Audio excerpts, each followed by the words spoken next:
I sent them. All right. Then I let her.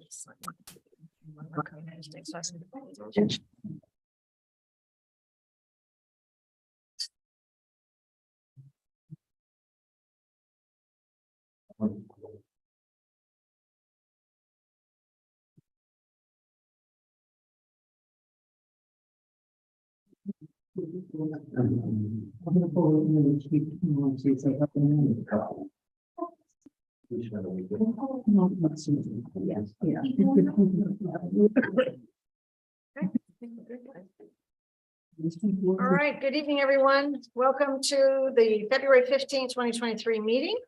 If you would, I'd like to call the meeting to order and ask you to join me in saluting the flag. I pledge allegiance to the flag of the United States of America, and to the republic for which it stands, under God, indivisible, with liberty and justice for all. Thank you very much. Wanted to start out our meeting tonight by introducing Nicole Vacher. Say hello, Nicole. Nicole is a Marist student. She's a communications major and she's going into journalism. And she's made some wonderful videos that we've watched. And she's going to be helping us with our media. Oh, very good. So she'll be here once a month for the town board meeting. Welcome, Nicole. We're so glad to have you.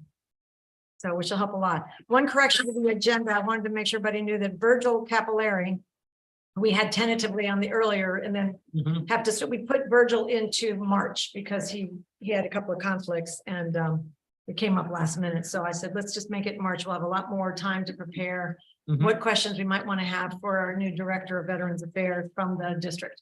Okay. Now, as far as a first motion, can everybody receive the January 18th minutes? Can I have a motion to approve those minutes? So moved. Is there a second? Second. All in favor? Say aye. Aye. Okay, great. I know Andrea emailed those out. Yeah. As far as the town supervisor report, I'll go through a few things. I'll go through it quickly because we've got to get our policies and procedures reviewed, and you know how that can be a little dry. But there are some things going on. Number one, our number 11 house is vacant again. Jake and the guys have finished repairing a leak that was in one of the bathrooms, and there was some work that had to be done there. So they finished that up. We're getting we need two sconces. There's two sconces out of the bathroom for some reason, no sconces. I think one of our 2 tenants ago was going to put them in and then pick what she wanted and she never did. So when you go do the walkthrough, you're like, oh, where'd it happen? We need 2 sconces for 1 bathroom. Some of the garage windows are broken and they are measuring those and trying to get a price on replacing the really old garage windows because they're bad, or they're going to just replace the glass. But we've got several, a lot of them are cracked actually. It needs spackling and light painting. We also talked about putting a deck on the back, because if you guys have been over there, when you get a chance, go on over there and look. It's got a stone little patio that faces the stream, the creek, and it's all broken on the edges. And before we signed the lease last time, our lawyer, our attorney Jeff Battistoni, made sure we cleaned up that back deck so that it's all within code as far as height. But instead, Jake is now getting some quotes to put maybe an all white, because we had said we were going to build the deck and we never did. An all white, maybe something like the ASIC. So it's not going to be needing painting all the time. So Jake's getting quotes. Those will come back to this meeting as soon as all the numbers are together.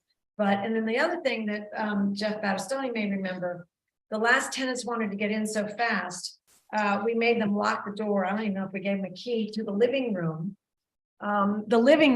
Because there is a door, if everybody remembers, the living room is in here. On the east side. Yeah, the living room is in here. But if you look at the front of the building, we never put the steps that came. Where's the door? It's on the side, the east side of the building. No, it's the front door.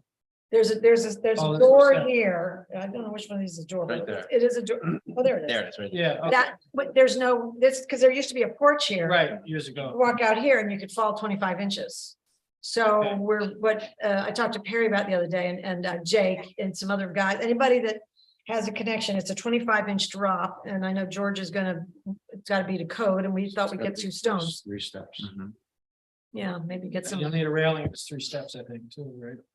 Well, what, I don't know what the code, George will tell me, what's the, Okay. does anybody know by chance how It many is, inches? but if you make them big enough, then it's almost like each one's like a landing. and then Okay, you so you don't need don't, steps. okay, Okay, you don't need a rail. You won't need a rail. Yeah. which would be great, Yeah. because the whole 2 years, the last people were there. Jeff, remember we put it, I don't know if you remember this, we put in the lease that they could not enter or exit from that door. We had it locked for 2 years. So it's now time to fix that because. Yeah, especially there's emergency. Yeah. Right. So anyway, everybody collectively is working on that. Thank you, Perry, for your help. And Jake's getting some quotes and we'll have a discussion about it and see what we can come up with. So when all that's done, now that the major stuff was done with the league, then we're going to move on to, and we've exercised, except we've got one more pretty decent lead for a direct relationship to find good tenants for there. Mhm. We're going to flush it out tomorrow, but otherwise we're just going to have somebody help us out. So, Okay, so we can get it done quicker. One thing I wanted to go over with you as far as this has been a really busy month with lots of meetings and things, but one of the big things that came up that is going to also come up at this Association of Towns meeting next week. The executive budget came out and you may have read about it. It is the most wonderful thing when Democrats and Republicans come together and they all agree on the same thing, which is that executive budget has a lot of problems. Everybody's upset about the affordable housing side and the fact that everybody is upset about not only the affordable housing, but they're upset about the fact that they're really diminishing the role of zoning in local governments, which is a huge thing. And now at the Association of Towns, there is a legislative session, as they always have, and in that session, there is a resolution completely opposed, not only to this executive budget. There's nuances. Some parts of it are okay, that kind of thing, but the affordable housing stuff is really bad. So there's opposition to that. And then there's opposition to any removal of from the local government zoning, zone, yeah. because they're the ones closest to them. Mhm. But I mean, the way that this came about, municipalities have 3 years to get in the safe harbor. You have to come up with, there's 2 tracks you can go on to fulfill these. You have 3 years to get in the safe harbor. And basically, you can read about this in the paper, but they've got growth targets. But for a town like us, if the numbers aren't astronomical, because we may have done it already with all the, Kevin would know, all the affordable dwelling units or things that we're putting in accessory apartments. But by law, we would have to have 1% of our total households built and available within the next 3 years. So for us, that's like 16 houses. It's not, we may have already filled that. Additional houses. They're additional, but I don't know what year, how far back they'll go for the county. They didn't say that. But what they did was for municipalities in a metropolitan transportation commuter district, this is getting a lot of press, which is Westchester, Orange, Putnam, Dutchess, Rockland, Nassau, and Suffolk. They must approve construction of residential housing units in an amount equal to 3% of the number of residential units reported in census. Now, we're in Dutchess, but later on they say because we're a little farther from New York City, they're doing it in tiers. New York City, they perceive to be the problem. So first tier is the first 15 miles, and then they got 30, 45, but they go up to 50. We're about 75. So, but those 4 tiers are going to be forced with no zoning, no seeker, Really? no seeker. Wow. It's really strange. Just to prove it, just get it done. And who is going to be building this? Whoever wants to. Whoever wants to, and she also wants the high rises to be built near all the train stations, high rise housing there, and most of them are already built out already. So people are really upset, but everybody's upset. This is something that is a collective groan from the group. So yeah, it's not good. And I went, there was a legislative session on it this week. If anybody wants the whole deck, I'm happy to send it to you or give you a copy, but it's a big deal, and it's going to be interesting to see what ultimately passes. So we'll see. On February 7th, Ed Katie and I met with the Department of DOT, the state DOT, and the county DPW. Ed's going to talk about what he got accomplished with the county DPW, which is great. As far what I wanted everybody to know, that the session that we had with them was to talk about the TC zone and the traffic and the things on that road. And the circle people were worried in our public hearings about Parliament, Roswell, 55. Yeah, So they came in here and sat down, and Ed and I did smile after a while. Nice people. Basically, they are going to be connecting with us before seeker. They want to be part of our, not part of the planning board. They want to be a consultant to the planning board right from the beginning. So when we get a package, they say, why don't you just send us it then? And let the planning board chair call us and we'll talk to them about what we see. So right at the beginning, because if anything happens on Route 55, they said, we'll help you right from day one. And they said that most towns ignore them until the end. He goes, the worst thing is when they ignore us until they need the permit for the yeah. access. It's- He said, way too late. Even Way the too late is right. 239 referral, he said, is we look at it, we don't really understand what you're trying to accomplish. So they really want to be strong partners, which they're friendly, nice group, which is great. But when it came to the circle on Brusville and Route 55, he said that they looked at all the numbers because their region includes multiple counties, and that circle would be 125th on the list because they have so many more ahead of it. But they were thrilled that residents liked the idea of a circle because they said they're always fighting it everywhere. And if we can go for grant money, if we can pursue some other avenues, they might be able to push us up on the list, but you know. Oh, they want us to pay for it? No, but if we could, they only have so much funding and so many projects, and the Yes. projects are lined up by Okay, how dangerous they are. gotcha. So we're But 125. they said it's not dangerous enough. I mean, it's way down, I that know. could be 5 years or so. But they said if you got a grant, if you know, there's all the stuff that you see coming out, if you're able to Gotcha. get any of it and move it up, then we can help reprioritize. But they're really, I thought they were, you know, they were honest and wanted to be helpful, and they can do other things for us. Like they're going to help us with a more of a traffic study when we get a clear idea how many new houses may be built, if any, over there. So they're willing partners. Good. That was a really good meeting, and Ed's going to tell you about the rest. At the recycling center, you know, we finally got that electronic waste cleared out of there. We've had a problem since October. It's been that long. We had to finally shut the door and tell people they couldn't bring any more in. So what's happened is we had to go to the very top of this company and say, we need a new person because he's not responding to us and he's not coming. The guy that sets up the drivers and all that. So we got this wonderful lady who said, done, we're going to take care of you. They've gotten everything out of the bin. They've gotten everything out on the sidewalk. Good. So it's a clean slate. They sent us a whole new list, which Mary Ann expanded, which Andrea, I'm sure, is thrilled about. Andrea is ordering a nicer cover, but there's a whole new list of things that you can drop off at the electronics center.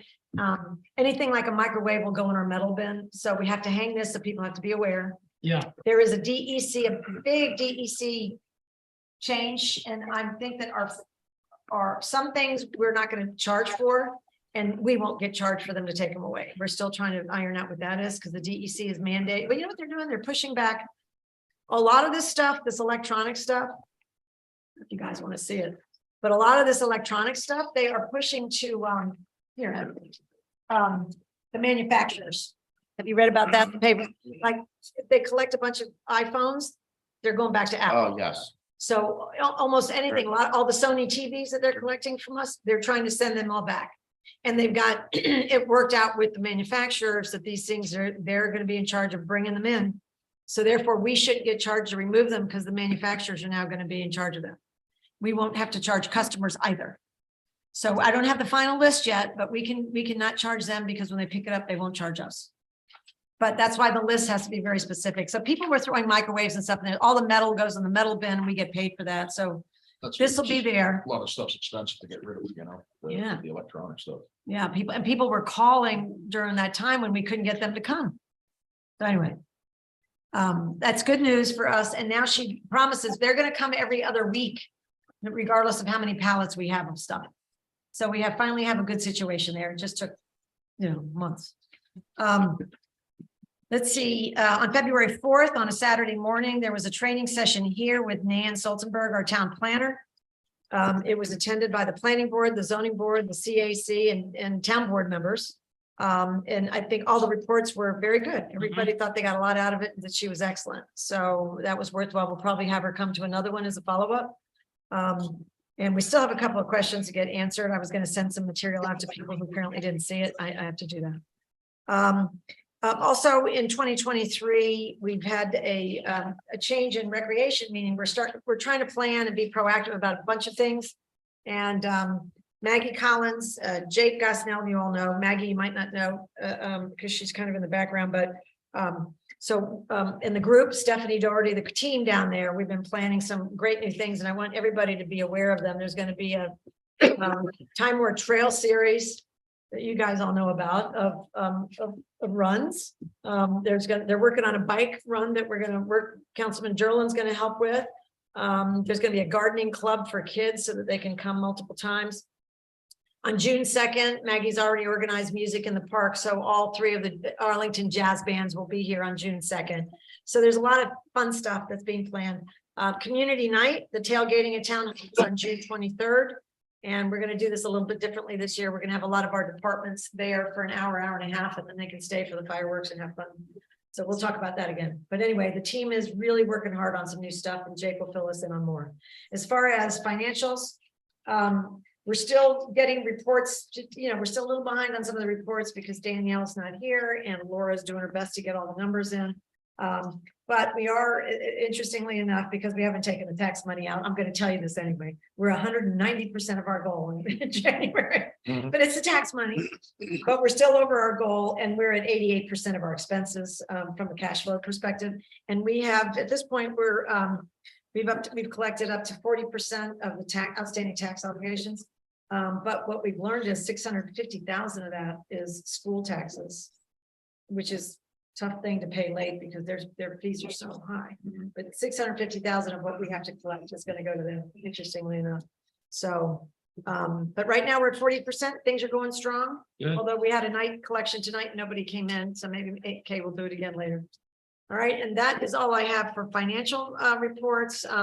Correspondence, I need to talk to you. You know what, I'm going to put this from a correspondence standpoint.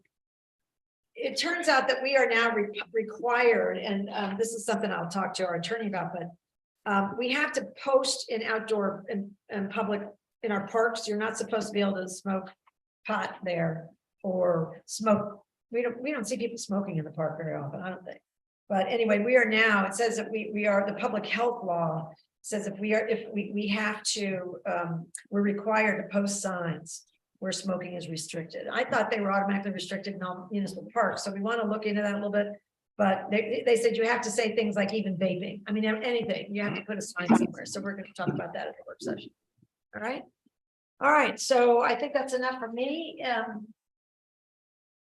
I will go around the table and it's now time for board member reports. Councilman Welsh. Yeah, all right. I'm going to say a lot of things going on. I did the training with Nan Saturday, a couple weeks ago, very worthwhile on the town center zoning changes. I've been working on the annexation information. I've been reviewing our procurement policies and reviewing several chapters in the town code about littering and junk storage. Yeah, a lot to read this time. Thank you, Councilman. Councilman Derlin. I think I'm good at this time. A lot of reading, I A lot know. of reading. Well, we're going to talk about all that tonight, so you've done your homework. Councilman McGivney.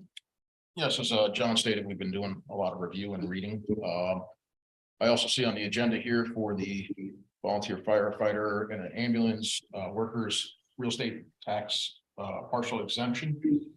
Like I say, if anyone's interested in that, you can stop down at Unionville Station 2 at Clove Road and Clove Valley Road in Brusville, or Station 1 on Route 82, any Monday, 7 p.m. to 9 p.m. Great. You can help volunteer. There's jobs for everybody, and you can also save money on your taxes. Yeah, that's great. Thank you. Very good. That's wonderful. Okay, Councilman Gussica. So we were speaking last time about all the litter in the roads, especially those small liquor bottles were Yes.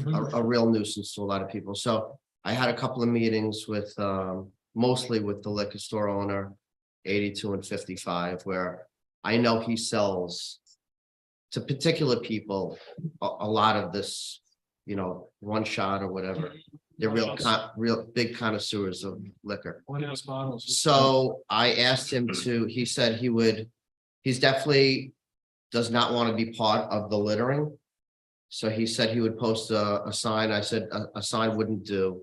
I said, I think we're more concerned about the litter than trying to catch the particular people that do it. So I asked him just to have a conversation with the people that do come in on a daily basis to refrain from discarding them out of the windows of their cars.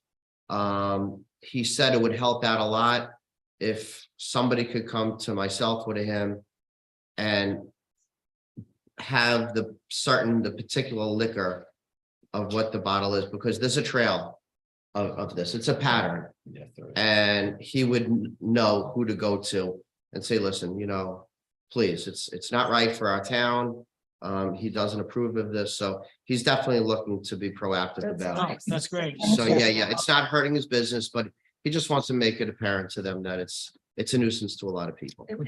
We talked about this before, but it's like there are 3, maybe 4 major trails. Major, yes, that's right. And he would be able to, I didn't ask him for names. Yeah. He'd be able to pinpoint kind of who it was and kind of ask him to refrain from doing that. Good. And also when we have residents that go out and pick up litter, as we know from West Clove Mountain Road, but Yeah. when they go, some of them have been really helpful.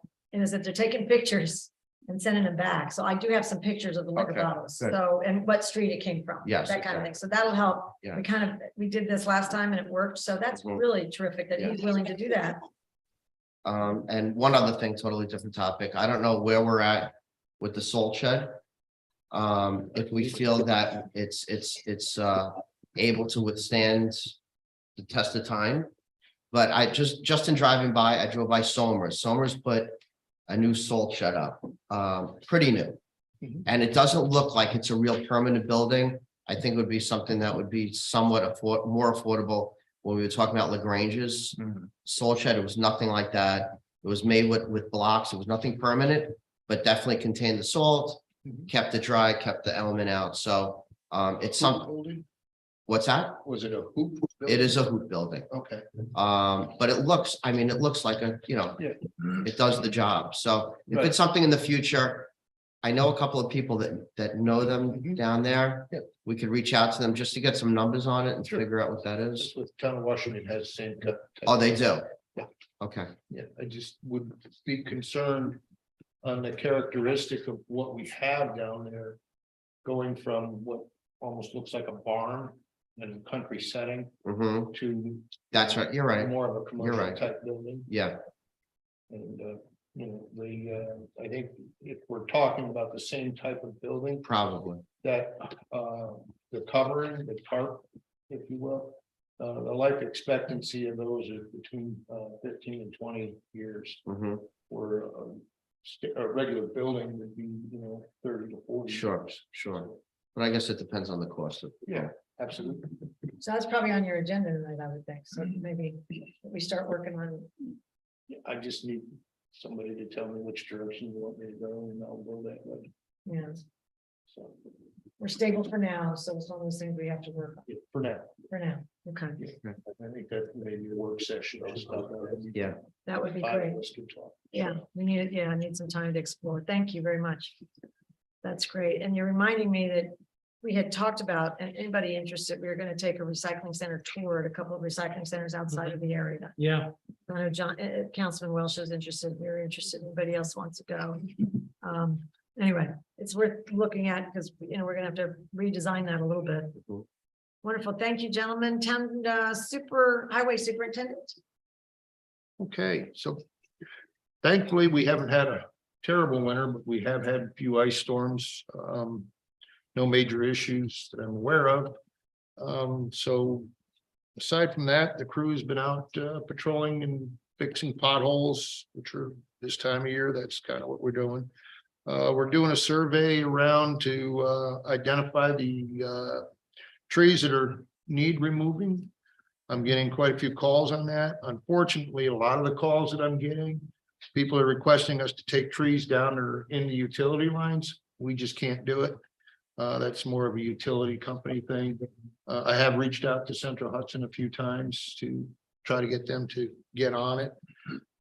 They have contractors out working on it, but like everybody else, you can only do so much. We're cleaning ditches, drainage ditches, getting ready for spring rains, hopefully. We're almost done. We've been kind of part-time installing the new sander body that the board allowed me to get for the one truck. So we're close to being done with that. I talked to Councilman Giskoff yesterday about getting it down to his shop the end of winter and have it spruced up for our Yeah, country take truck. photos. Very nice. Yeah, so. That's great. Let's see what else we got here. We're evaluating the roads, condition of the roads for resurfacing for next year or this year. I'm meeting with our two contractors. One is for the oil and chip seal, and the other one is for the resurfacing part of the roads. I just want to make sure we're doing the roads that need the most attention first, budget wise, and moving on to other roads that are not quite as bad. So I'll have all that information at the next board meeting in March. And then as far as our meeting with the county, very informative. As Betsy mentioned, the people from the state were very nice people to work with. They seemed to be very interested in what the town was doing. The county seemed to be really on board. The one thing that we are going to be doing coming up in conjunction with our conversation with Bob Balkheim with the county. As most of you noticed, the intersection of Brusgal and Clove Valley Road and Clove Road and Wingdale Mountain, the post and rail fence seems to always be getting hit. Oh, yeah. So our solution to that was to, and we have the material, we're gonna build a berm. It's gonna be between 18 and 24 inches high of soft material, topsoily stuff. Put the fence on top of that. Leave the ladies that do the beautification around town may be involved in doing some landscaping on it. And so we'll maintain that country look of the post and rail fence, only it'll be on top of the soft berm, so the cars will hit the soft berm and not the fence, hopefully. What might keep them, I mean, you're an expert, I'm not, but it'll slow them down a little bit or keep them from, some of those cars have gone straight back in Oh, there, yeah. and there's still car parts back there Yeah. in the bush. So maybe this will help stop that. That'll definitely keep them from going into the swamp. And Good. the berm will have a fairly sharp face to it, so they won't be like a ramp, so that John and his crew won't have to fish them out of the swamp. They land under there.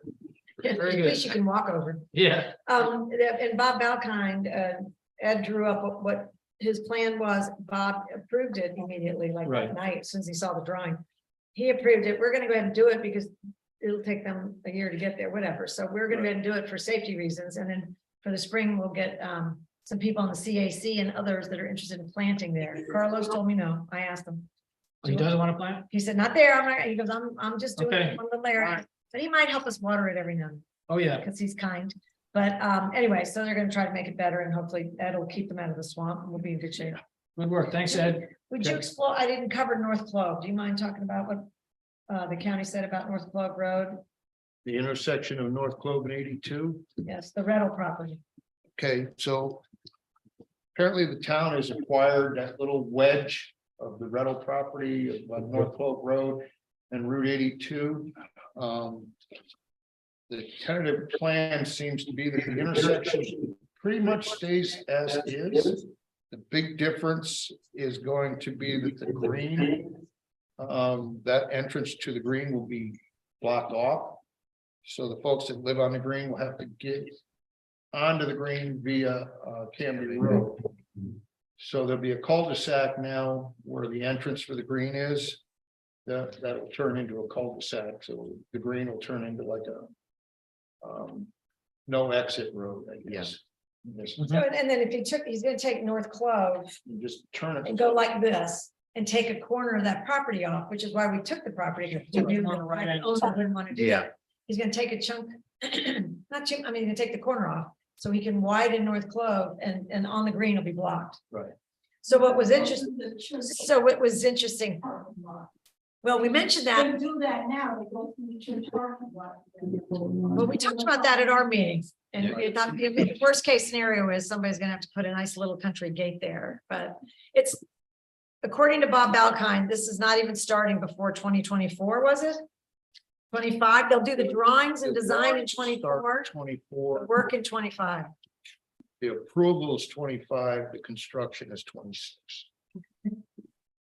Government moves slow. Yeah, and then depending on the budget too, but it's not that expensive a project, but what was interesting is at our town board meeting, when you all picked, I think. I remember you said it, Kevin, everybody wants to live on a road that's a dead end road. When the Godfrey Playground Committee was together. I had those same drawings out because there were a bunch of people here for one of their meetings here, and they all looked at them, they picked the exact same one. They said that's the ideal one for them. Yeah. So anyway, that's gonna be a big, if you can move them up a year, that would be great. So thank you very much, Superintendent, appreciate that. A lot going on. Town clerk's report. It's been a busy month with recycling center pass sales, so that's been most of our activity. And of course, you also brought on the second biggest activity we've had in town hall, Assessor Eric Axelson, who's had some increased foot traffic. So we've been very busy. The update for the residents is that Dutchess County holds hazardous waste and also electronic events periodically. So we'll be posting their dates as they release them in March for all of 2023. Great. So that's all I have for this month. That's fantastic. Thank you. And now, thanks so much. Public comments on agenda items? You have anything to say? Okay. Next up, we're going to go to our board, committee, commission, council reports. Now, first up would be the Unionville Library Trustee, and that would be Amy Watkins. And if you gentlemen can go to your departmental reports, Amy Watkins had laryngitis. She was sick yesterday. She had laryngitis. So what she sent over to us that each board member has, which is a draft for you guys to look at only because it's a work in progress, is the library bylaws. So if you don't mind looking at those between now and our work session, those are, again, work in progress. So they're not publishing them or anything yet. And they all have to work with the state on them, and the Mid-Hudson Library System is assisting. But take a look at them because that's a big chunk of what they have to get done in order to, go through these steps for the chartering process. Wow. So yeah, they've worked hard on it. It's a lot of detail. And all right, as far as next up, Josh Redinger is our chair of the Conservation Advisory Council. He had their meeting last night because he's got business meetings all this week, so he wasn't planning on coming.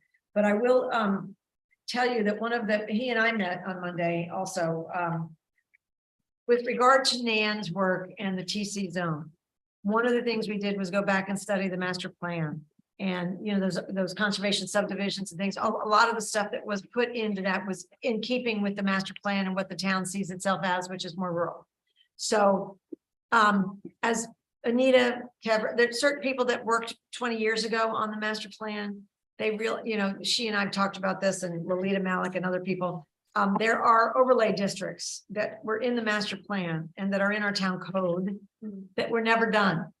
And we're not really sure why they weren't done, but there's an environmental overlay, which we now have one done that has to be approved by the board. Because Nate, this gentleman that worked on the NRI maps with us, he helped us do it. So we have one, but there's that fringe overlay, there's the wetlands, there's like 4 overlay districts that are in our code and part of referred to. And nobody seems to know why they were never voted on and why they were never completed. So I asked Josh, because the chair of the planning board and Pat Carlemi and I know that for the 2 boards, town board and planning board, we're gonna have to look at those overlay districts. We have to look at what's in the code, and we're gonna have to come to we have to give the CAC advice. Anything we want data on or something they will get for the group.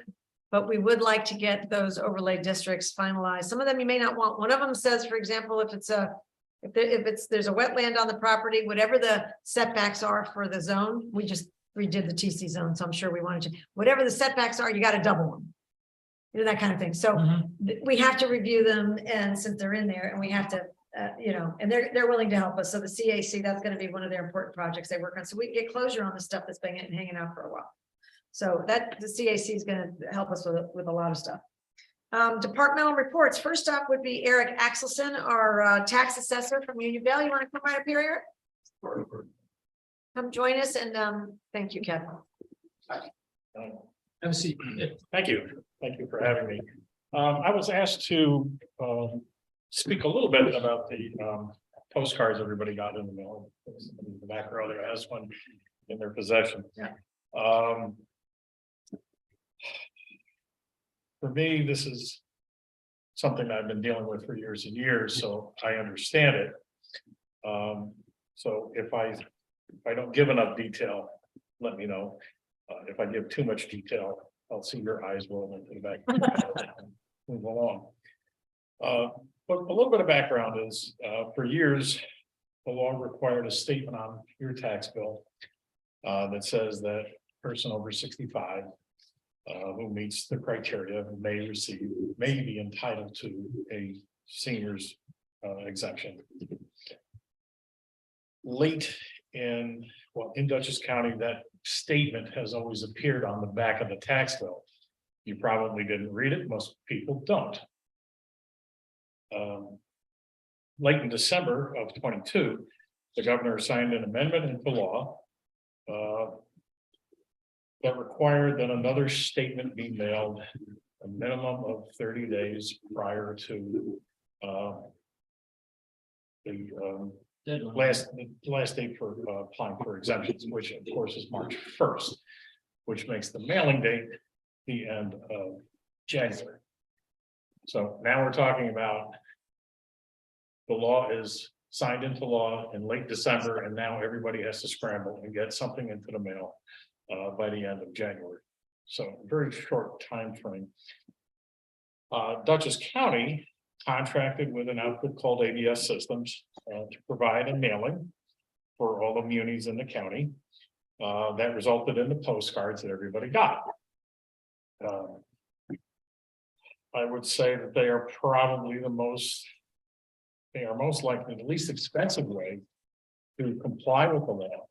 That is to say, the cheapest card stock, lowest mailing cost, while still complying with the letter of the law. So the postcards contain the legally required verbiage and not much more than that. Since there's no way for localities to predetermine who might qualify, most of the property owners receive a card, regardless of their age, their income, residency, or even if we mailed a renewal application. So if you actually had a senior's exemption last year, we were required to mail you a renewal application. Again, there's only so much information you can put on a 5x7 card, and that has led to a lot of confusion on people's part. And I think we fielded something on the order of 200 phone calls, emails, walk-ins, etc. So how we deal with this is that once again, people are confusing the seniors exemption. And if I skip around and things don't make sense, please bring me back into line. But people often confuse the seniors exemption with an enhanced star exemption, which both have 65 age limits, but the income levels are different, and the way the incomes are calculated are different. That's confusing. That's confusing for everybody. It's not just the senior who's just dealing with this for the first time. It's confusing for all of us. So So what are income limits? Do you mind just sharing? Oh, sure. For example, for enhanced star, your adjusted gross less taxable IRA distributions has to be below $93,200. For a senior's exemption, the individual municipalities, that is to say, every county, every town, every school district, every village chooses its own ceiling values. So that becomes the interesting part. So Arlington School District just this year raised, state law allowed them to raise their income ceilings. And they did raise them to the maximum, which is $58,400. So one of the things you have to keep in mind is that virtually everything that you would receive as income, whether it's taxable on your federal income taxes or exempt, is still counted towards that number. So that's the first confusing aspect of that. Why isn't it the same? Why do we use adjusted gross? Well, the law doesn't say that. The law requires us to use these other numbers. So Arlington is the highest at 58.4. Dover's 32.4. Millbrook is 37.4. Now, these are the highest ceilings that are applicable in the town. So if you are over those ceilings, you're not going to get a county seniors exemption, and you're not going to get a town seniors exemption. So we first focus on, if you have a basic star exemption and you're over 65, is your AGI, less than 93.2. So we start from there. If that's the case, we want to give you an application for your hand. Okay, and I would say, I don't know exactly how many we've handed out, but it's been a number. I was actually kind of surprised at how many we think we may be adding to the roll this year. And then we start talking about, is your income less than those other numbers, depending on the school district that you're in. So we're also sending senior exemption applications out the door. And again, a lot of people have trouble differentiating between an enhanced star and a senior's exemption. So we try to walk them through that. But again, excuse me. If somebody is close to those ceilings, we would rather they apply and we can take a look at the income and try to make that determination as to whether or not they qualify. I'd rather somebody give me an application who doesn't really qualify rather than have somebody walk out the door and not get one that they should. Okay. Yeah. And those numbers, they would only get you a 5% exemption if you're at that highest income ceiling. And as your income decreases from that point, your exemption increases in 5% increments until it gets to 50%. Okay. So that's meaningful. That's a very meaningful, if they get 50%, that helps a lot. Up to 50%, yes. So again, we try to focus on those higher numbers. So if you're over that higher number in your school district, then you probably aren't going to qualify. And I don't want people to walk away thinking they're going to get something when they're not. The other side of the coin, of course, is I don't want you to walk away and not apply if you might qualify. Close.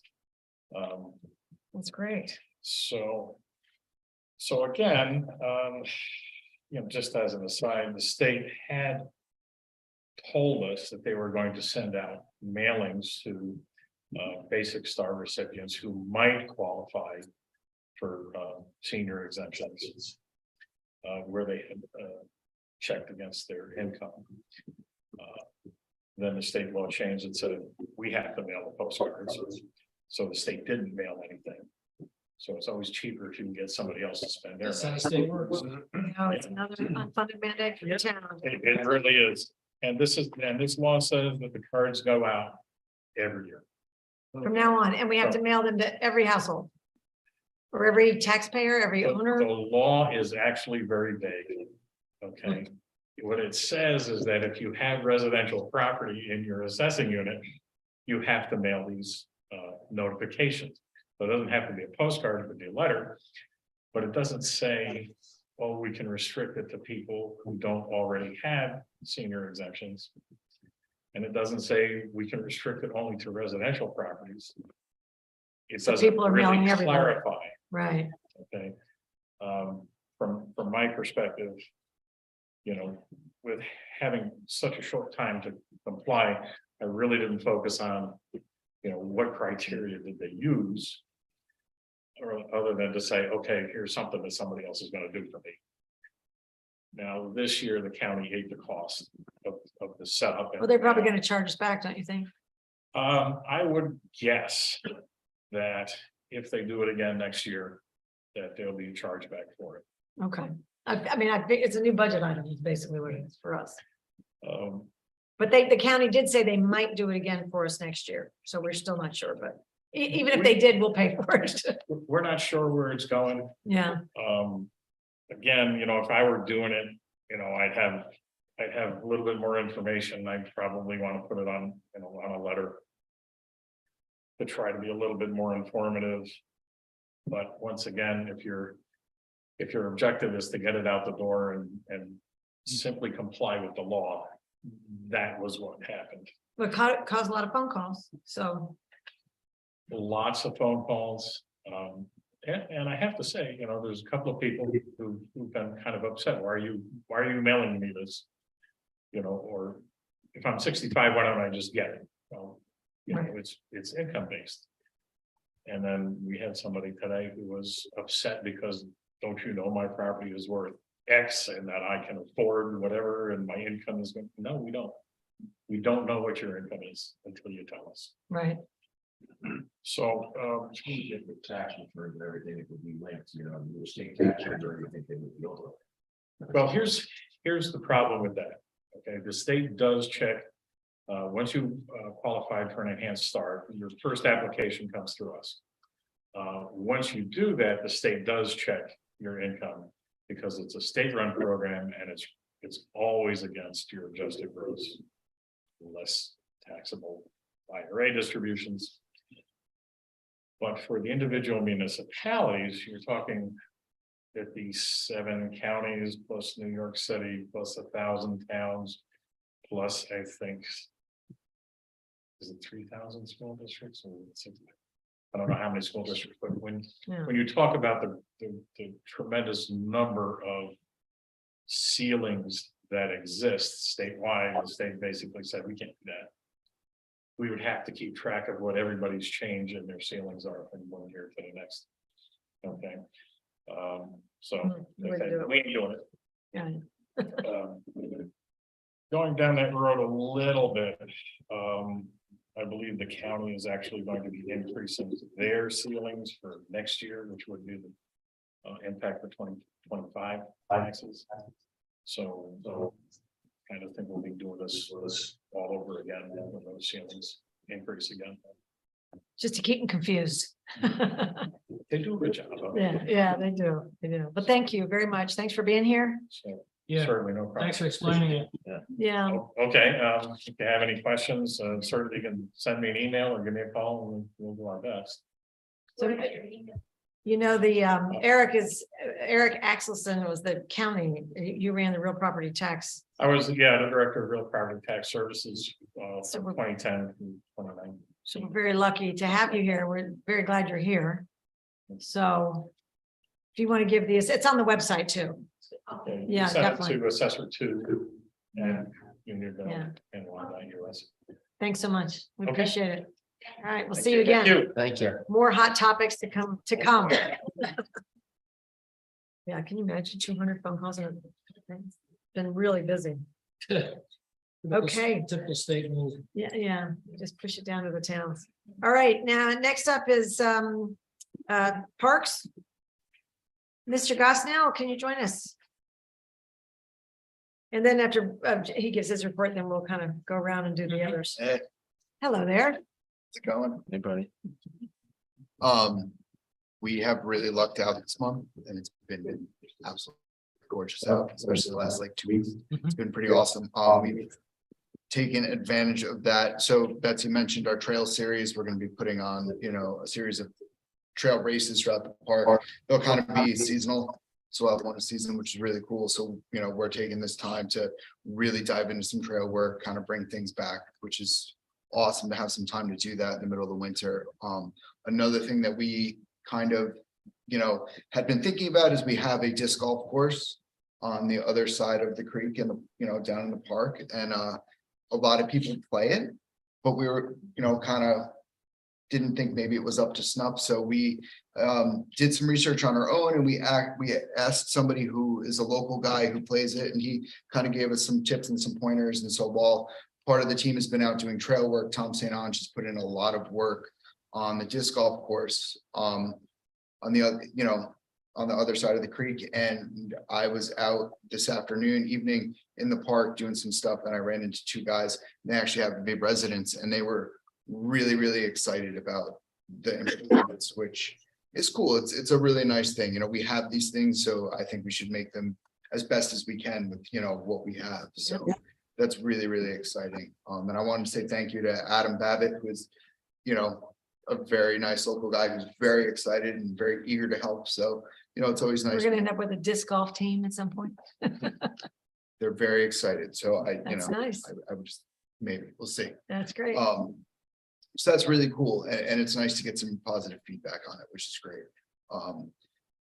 So yeah, like I touched on, we're just trying to make what we have, you know, what's already existing here, like just make it as good as we possibly can, which is awesome. The weather has absolutely helped with that. We did finally get our truck, which Yeah, is it's very nice. absolutely awesome. And I want to say a big thank you to Trailer King, because they got the truck in the same day that it was delivered to put the plow on, and they actually honored our price from February of 2022, which was really awesome of them, because it was over a year Yeah. from the time that we got that. And yeah, at the end of the winter. Which is awesome. It was really awesome of them. And yeah, the truck is awesome. The one thing I think that, because we were all just knew we needed a truck that was a little bit of an oversight, is it did not come with a bed liner. So that is something that we'll have to figure out and get a bed liner installed, sprayed in. What's that, I mean, what's that made out of? It's a spray. Yeah. Oh, just to protect it from scratching? Yeah. keeps The it- guy over in Millbrook does it, Wes's Auto Body. He Oh, does yeah. it. It's a 2-day turnaround. Okay. And it'll protect, it'll make it last longer. Okay, cool. Oh, I know Wes. Yeah, we used to take our car. He was a good guy. Yeah. Yeah, You do? we used to years ago. Before we got a new car, All right, cool. before we met you. Cool. So, you know, I'll get some prices on that. I'll have to do that. Just, It's like 5 and change. That's Yeah. in general, but he does a good job. 560. okay, Yeah, cool. Cool, it's good to know. So that'll be on the. That, you need a logo on the side. I think those have been ordered. Yeah, The seal? Excellent, thank you. and so that'll be all set, which is awesome. And that's really helpful to have. Congratulations. I Yeah, think that it's- order went in, was it April or May or something? I mean, it's It was been, April, yeah. it Yeah. went in April, and it took, you know, we got it last week, so it took But long for us. we still only ended up paying $40,500 or something, 40,700. Yeah, we got it for a really good price. Which is- Yeah. which is Yeah. awesome. And it's nice to be able to actually load my entire crew in a vehicle and take one vehicle places, as opposed to, you know. multiple Driving two vehicles. or Yeah, something. Or using personal cars at certain points during the season, because we had one truck, so that only had 2 Great. seats. So it's very, like, it's great. Merry Christmas. No engine, But, no engine light. yeah, no engine lights, great. And I did want to call out, like, I'm sure you'll read Maggie's, our rec director's report, but I do want to call Maggie. I think that Maggie's been doing like a really awesome job. Like, we're doing a lot of new things and trying a lot of things, and I think that she's kept step with it really well, and it's just really stepping up and killing it, which is really awesome. And her and Steph have fielded about 1 million phone calls about camp. And I'm sure that's in Maggie's report, so you know, you guys will know that camp is doing really well. The registration is strong. Yeah, like Oh, good. really strong, considering it's only been open. I think one session's already closed. Yeah, Yeah. I mean, it's getting to the point where, you know, yeah, and it's looking like it's gonna sell out, which is great. But so I just wanted to say that both of them have been really running around and answering phone calls and doing a really good job. Yeah, I talked to Steph last week and she was. Yep, and it's done, you know, And like, done. Maybe I'll be back in 2 seconds. Yep, so it's awesome. good crew down there, Jake. We Well try. run, well run. We try. But yeah, so. Is that about it? All right. Yeah, that's about You it. guys have been Hopefully busy, it so, doesn't snow anymore. yeah. This would be great. Yeah. Stays like this. Yeah. See, look at the weather for next week. Yeah, you're like, That's excellent. Good work. And I know you have a long list of things to do. You know, there's a light bulb, the casing is missing over here. I don't know where that would go. The sconce on an exterior sconce, the black metal Okay, On the back, would you mind taking a look at yeah, we'll it? check it out. Yeah, I'll forget to ask you tomorrow, but I don't know where some of these things that just disappear go, so. But that is awesome. It's been windy. And Yeah. Yeah, maybe it's right there. Maybe it's, yeah, it could be on the ground. Exactly. But, All right, thank you very much. Thanks for being here. all right, have a good night, guys. Thanks. So Councilman Drillen, do you mind reading the recreation report? We'll just go around that way. This week, we are looking forward to our 2 upcoming February TGTT programs. Our half day on Friday will be our annual Valentine's party with themed crafts and activities. And Monday, we will run for a full day for President's Day. Parents and guardians can check our Parks and Recreation website for more information and seating availability. This Friday, we look forward to hosting our first adult paint and sip event of the year, where patrons can practice their creative skills while having fun with friends. While registration for this event is full, information on the next event in April will be up on our website. Our summer camp programs are filling up quickly with multiple sessions of traditional and team leadership camps already being full. Registration continues to be open on our website, and we look forward to planning another fun summer. Been great. Thank you, Councilman. Councilman McGivney? Constable report. Thank you. Constables patrolled approximately 623 miles of town roads, including all properties. Building Explorer with 33.9 gallons of gasoline. The 3 town court dates total 24 cases on the dockets with 13 actual appearances, 3 cases pleaded not guilty by mail. 3 cases pleaded guilty by mail, and 4 cases were dismissed for failure to prosecute. Officer did not show to court. There were no issues to report. Constables had no issues to report during the daily patrols this month. Additional note. January 28th, Explorer, 5,000 miles, the maintenance service performed. Thank you. Councilman Guscott, Animal Control?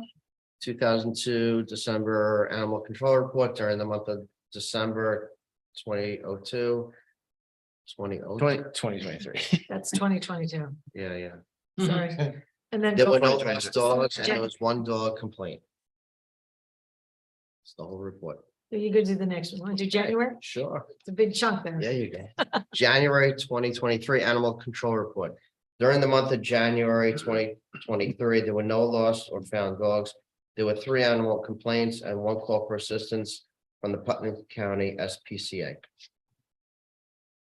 Great. Okay, thank you very much. Now, as far as old business, Furnace Pond Dam is on the agenda again. When Ed and I were meeting with Bob Balkind, we asked him, the commissioner, the DPW commissioner, we asked him if he would contact our engineering firm and listen to their explanation to see if there's another path we could take. And the engineering firm was terrific, but we had the water levels down way low. Everybody did. Almost the year list. In August, it was all summer, and then we targeted August to have that boring test done. And the firm that they wanted to use didn't show August. Then they said they'd be there in September. Then it was October. You know, it just kept slipping away. Now it's going over the schoolway again. And now it's back up again. So what will end up happening? It's just frustrating. So, and then I think what happened was the firm is terrific, but he started getting embarrassed that these people were not cooperating, and he had nowhere else to go. So I wanted Bob Balkind to please talk to them, and because they do, you know, the county does a lot of dams all over the place. And actually, I'd gotten some good referrals from him way back when we first interviewed all those engineering firms and went with these guys. So Bob called him the next day or that afternoon in his office, and I got an email from Mark, our engineer. And there is just a very specific machine that's built, that there's only one around in the Northeast, and it is the one for our size. And Bob says it doesn't sound like there's any other way to go. He said what's going to happen is that he's trying to pin the guy down again. But Bob said what he's trying to get done is the right thing. It's the right machinery. You don't want to go with something too big because it'll ruin both sides. They come in and they'll straddle it and how big it is. He says you don't want to go with that. They're actually pushing, but you know, they have to just press harder and get you guys on the calendar. So we're going to give it another few weeks to try to get on their calendar. Or Bob says if not, we'll have to, maybe we can help you, but you'd have to end up going further away, which means more cost. Out of our Northeast area. Yes. More cost, but whenever they come to do this one, we're gonna end up spending more money on pumping it out again. So, but it's coming, and we have that money, aside that we've been putting there. But there's been nothing we can do, in other words. It's like trying to get labor in some places where you can't, it's just not happening. Right. But anyway, Bob was very helpful. He agreed with the our engineer's approach, and So we're gonna keep pushing to try to get that boring test done so the residents can then hear the results.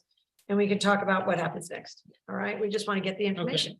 All right, so that's hopefully still coming. Playground at Godfrey Park. So I've been talking to the county about the grant. So remember way back on our infrastructure list, we had put about $50,000 on that, on the side there for Godfrey, and then we got the 100. So these things are very expensive. So we've had the playground committee, the parents have come together multiple times. They're so gung ho. They're so excited about this. We got it down. I actually put it went out in Unionville Mail this week. We had pictures of, where we had one of the designers here, and he sat right there in front of that monitor as everybody sat in the room and told him what they wanted, and he moved it around virtually while we were talking to him. And then he sent me those printouts, and I have to send them to the group. They're coming back here again, another meeting with them tomorrow, 5:30. Then if they made their final decision, I told them your next step is you have to come prepare, you have to give the presentation to the board. Once you guys know what it is and what the costs are, I have to take that info and send it into the grant. But then you got to come and you guys will hear what they picked and why and what it costs, and we'll go through it with them, but they're getting really close. So, and it's just really nice they work together so well. We mentioned the TC zoning district update, so I think we're in good shape there. We'll also have another training session with Nan. As far as new business, now this is the bulk of our, for new business tonight, we have several things to go over. We're going to go through the policies and procedures. And then we've got a couple of things to discuss. So I thought we'd do the hardest one first, the laborious one first. Good idea. So in here, we didn't make copies again for everybody because you've gotten these several times. Now, what we have is the town procurement policy from, I just stuck mine in a notebook. The town procurement policy. And we last approved it in January of 22. So, we added best value to this, if you remember. Last year. Yeah. So this is with the best value part, I know we talked to, here's the resolution of adoption about that gets attached to this, which is at the back. Yeah. So with those two combined, we have a very good, it's an excellent procurement policy. So if you guys have read that, tonight's mission was, if everybody's read it and understands, that we added best value, which was something we wanted to add. Now we've got a terrific procurement policy. If everybody feels comfortable with it, we vote on it. Yeah. And we adopt it for 2023. Good. All right. Now we can do them individually. Want to do them individually? Does anybody have anything to? How do you feel? I mean, I could take a motion if you feel like you've covered enough for procurement, just procurement. Yeah, I feel we have. I mean, I don't work with it on a daily basis as people here do, but have you got any feedback from No, it works really well. I any mean, of the departments that it's not working well? The It only seems time- very, yeah, the only Very time good. that it's not ideal is when we have, which we tend to do when we ratify a resolution like that sander we bought. We knew we were going to be buying a sander. We wanted it under a certain price, and then we waited for the auction and we ratified it that way. So, but everything, it works well. I think it makes sense. Yeah, Yeah. it's a good one. yeah, So I'd like to, would somebody please make a motion that we approve the town procurement policy for I'll 2023? make that motion that we approve it as is for 2023. Okay, is there a second? I'll second. All right, any discussion? No. All in favor, say aye. Aye. Aye. Okay. Procurement policy is approved for 2023. Next one up is the cash handling procedures for the recreation department. Now, these are in depth because we go through the equestrian center and Yeah. facility rentals, concessions and all that. Yeah, a lot of stuff. There's a lot of stuff, but what we do is we'll sit down and go through this with the managers at the beginning of the season. It really is smart to do it one time. I have meetings with them in here. We do it one time so everybody remembers, oh yeah, we had to do that last year. It helped with the lifeguards and things that we were going to have them do. I mean, it works well that just to remind them because it's been a whole year, but the policy is pretty in depth. But we want to make sure the petty cash and any cash, we have a log that they have to fill out, which they do every day, and they drop it in the Dropbox when they're finished. And then that information gets updated into our system. So we're pleased with it. Cool log too. If they never had it before, it's kind of in depth. You see all the collections, you get full collections. Yeah. And this stuff's important for us, Yeah. finance. And they take care of it for Keeps us. the auditors happy too. Keeps the auditors happy, which we like. So may I have a motion to accept the cash handling procedures for the recreation department? So moved. And is there a second? Second. Thank you. Any other discussion? No. All right, all in favor of approving the cash handling procedures for the rec department, say aye. Aye. Aye. Okay. Cash handling procedures are approved. The next one is the credit card policy. I mean, we changed this credit card policy when I first got here, John. Remember we had Oh, all yeah. these credit card issues? Redid the whole thing. We have a wonderful credit card policy because we have two credit cards, that's it. One sits in my drawer and only rarely do I have to give it to somebody. To run like the concessions, Lori will buy food with it Right. and I let her keep it because she tries to buy stuff on sale. Mhm. The other times we have people come in, get their budget numbers approved, what they want, you know, they know what their budget numbers are for expenditures. They come in, they'll send me an email and Andrea, they'll say, I want to buy $582.33 worth of Easter eggs for, you know, and then, and it's within their budget, it gets approved, and then Andrea buys it, the town clerk buys it online using that other one credit card that we have. And so one bill comes in, she knows it's been approved, it gets bundled up and paid right on time, we've never had a problem. So we love this policy and nobody complains. So it's been working for everybody, and because they also don't have to do their own purchasing or anything, they just kind of send it to Yeah, us. they're centralized. It's centralized and they like it. Mhm. So I'm in favor of this. There's nothing about it we need to change in my view, and I don't think, how about you? No, it works really It's worked well for you too, right? Good. So may I have a motion to approve the credit card policy for 2023, policy and procedures as is? I'll make that motion. Okay, all in favor of approving this policy, say aye. Aye. Aye, I agree. That policy passes as well. Thank you very much. The next up is the financial processes. This was approved by the board in 19, 21, and 22. And what it does is it gives, 20, 20. no, we didn't do it in 20. You said 19, 21, and 22. Oh, I meant 2019, Okay, no, 2021, that's- 2020. Yeah, I'm going too quick. Sorry. You're not. Awesome. Yeah, long standing. It just outlines the town clerk and the tax collector and and we set this up, Andrea will remember after there was an audit that was covering, you know, before our administration was in. Mhm. And there were things that they said that had been happening. And then our insurance company approached us and said, you got to have better policies about cash, you know, things like that. So we have rules for the town clerk and the tax collector. If you collect cash, you can't take it to the bank. You know, we also put 2 signatures on the tax collector's checkbook, which we don't have to do. She can have her own signature, but we put 2 because of some of the scandals that have happened in other towns. So while our tax collector is terrific and we also have her go to the town clerk seconds Mhm. the signature. So we did little things like that, makes the auditors happy and, you know, it keeps the way the deposits are handled, who Yeah. can take them, you know. Gives everybody confidence in the numbers. Yeah, and then you just, like when our new tax collector started, I just handed it to her. Yeah. She read it, she was got it, no big deal. So anyway, we're also in It's a favor of this system. one. Yeah, it's a good system. Financial processes for tax collector and town clerk, I'll make, I'll make a motion to approve it. okay, second, I'll second. all in favor? Aye. Motion carries. Thank you very much. The public employer emergency health plan, we were told by the state, you guys, we went through this in 2021. That we had to do it, nothing, you know, it's the same, it's for a public health emergency. We will pull this out. The only thing that we will do from time to time, we haven't checked any of the links, but from time to time, we'll update the names in here. And the contact, it stays on the shelf. If there's a public health emergency, like a really big deal, we have all the contacts and everybody in here that we can reach. So I would say that my recommendation is that we approve the public health, employer health emergency plan for the town of Unionvale.